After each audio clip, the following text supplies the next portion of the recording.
Se vuoi costruire una vita serena e appagante, tieni bene a mente questi consigli.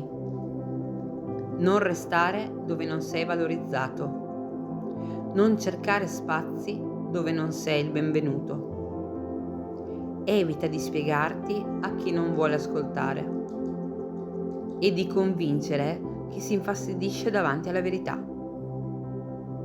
Sii prudente con il denaro, perché quando manca il rimpianto arriva in fretta. Non sminuirti mai per chi non ti vede più per il tuo vero valore. Mantieni la calma quando la vita ti mette alla prova. Circondati di chi resta accanto a te nei momenti difficili. E soprattutto non dare fiducia a chi sparisce quando avresti più bisogno di lui. Scegli con saggezza, vivi con leggerezza.